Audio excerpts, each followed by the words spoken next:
BJP ರಾಜ್ಯಾಧ್ಯಕ್ಷ Vijayendra ರಣತಂತ್ರಕ್ಕೆ ಸ್ವಪಕ್ಷೀಯರಿಂದಲೇ shock.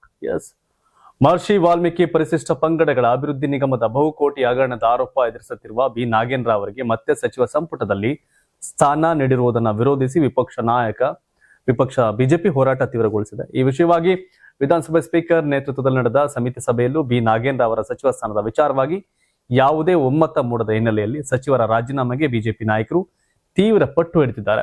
ವಿಪಕ್ಷಗಳ ಈ ಬೇಡಿಕೆಯನ್ನು ರಾಜ್ಯ ಸರ್ಕಾರ ಸ್ಪಷ್ಟವಾಗಿ ತಳ್ಳಿ ಹಾಕಿದೆ. ಸಚಿವ ಬಿ ನಾಗೇಂದ್ರ ಅವರ ರಾಜೀನಾಮೆ ಪಡೆಯುವ ಪ್ರಶ್ನೆಯೇ ಇಲ್ಲ ಅಂತ ಸರ್ಕಾರ ಸ್ಪಷ್ಟಪಡಿಸಿದ್ದು, ನಿಯಮಾನುಸಾರ ನೋಟಿಸ್ ನೀಡಿ ಸದನದಲ್ಲಿ ಚರ್ಚೆ ನಡೆಸುವಂತೆ ಬಿಜೆಪಿಗೆ ಸೂಚಿಸಿದೆ.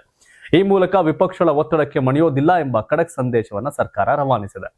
ನಾಗೇಂದ್ರ ರಾಜೀನಾಮೆಗೆ ಒತ್ತಾಯಿಸಿ ಬೃಹತ್ ಪಾದಯಾತ್ರೆ ನಡೆಸಲು ಸಜ್ಜಾಗಿದ್ದ ರಾಜ್ಯ ಬಿಜೆಪಿ ಹೋರಾಟ ಬಹುತೇಕ ಕ್ಯಾನ್ಸಲ್ ಎನ್ನಲಾಗ್ತಾ ಇದೆ. ಪಕ್ಷದ ಆಂತರಿಕ ವಲಯದಲ್ಲಿ ಒಮ್ಮತ ಮೂಡದ ಕಾರಣ ಉದ್ದೇಶಿತ ಪಾದಯಾತ್ರೆಯನ್ನ ಕೈಬಿಡಲು ಬಿಜೆಪಿ ನಾಯಕರು ನಿರ್ಧರಿಸಿದ್ದಾರೆ ಎನ್ನಲಾಗಿದೆ.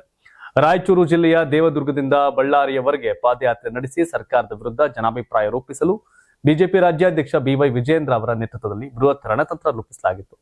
ಈ ಸಂಬಂಧ ಕಳೆದ ವಾರವಷ್ಟೇ ವಿಜಯೇಂದ್ರ ಸಾರಥ್ಯದಲ್ಲಿ ಪ್ರಮುಖ ಮುಖಂಡರ ಮೊದಲ ಹಂತದ ಪೂರ್ವಭಾವಿ ಸಭೆಯೂ ಕೂಡ ನಡೆದಿತ್ತು. ಬಿಕಾಸ್ ಆಫ್ ಎಸ್ಟಿ ಸಮುದಾಯದ ಬಹುತೇಕ ಕ್ಷೇತ್ರಗಳನ್ನ ಕಾಂಗ್ರೆಸ್ ಗೆದ್ದುಕೊಂಡಿದೆ.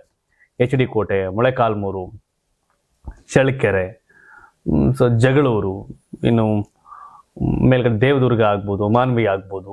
ಸೊ ಹಿಂಗೆ ಒಂದಷ್ಟು ಕ್ಷೇತ್ರಗಳು ದೇವದುರ್ಗದಲ್ಲಿ JDS ಗೆದ್ದಿದೆ. ರಾಯಚೂರು ಗ್ರಾಮೀಣ ಬಸವನಗುಡದಲ್ಲಿ ಗೆದ್ದಿದ್ದಾರೆ.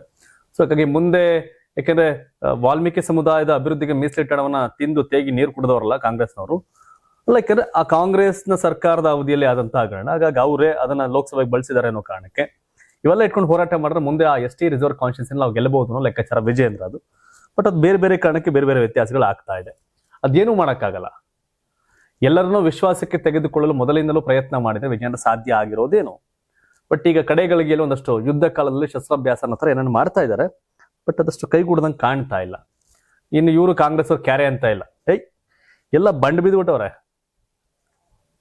ಬಂಡ್ ಬಿದ್ದವ್ರೆ ಅಂದ್ರೆ ಎಲ್ಲವನ್ನೂ ಅರಗಿಸಿಕೊಳ್ಳುವ ಕೆಪಾಸಿಟಿ ಇದೆ ಈಗ. ತಿಂದು ತೇಗಿ ಉಂಡು ಎಲ್ಲವನ್ನು ಎಲ್ರಿಗೂ ಆಲ್ ಪಾರ್ಟಿ ಭ್ರಷ್ಟಾಚಾರ ಮಾಡಿ ಮೀಸ ತಿರ್ಕೊಂಡು ಓಡಾಡುವಂತ ಕಾಲ ಇದು. ಬಟ್ ಜನಗಳು ಉತ್ತರ ಕೊಡ್ಬೇಕಷ್ಟೇ ಎಲೆಕ್ಷನ್ಗಳಲ್ಲಿ. ಅಲ್ಲಿ ಅವ್ರು ಕಾಯ್ಬೇಕು.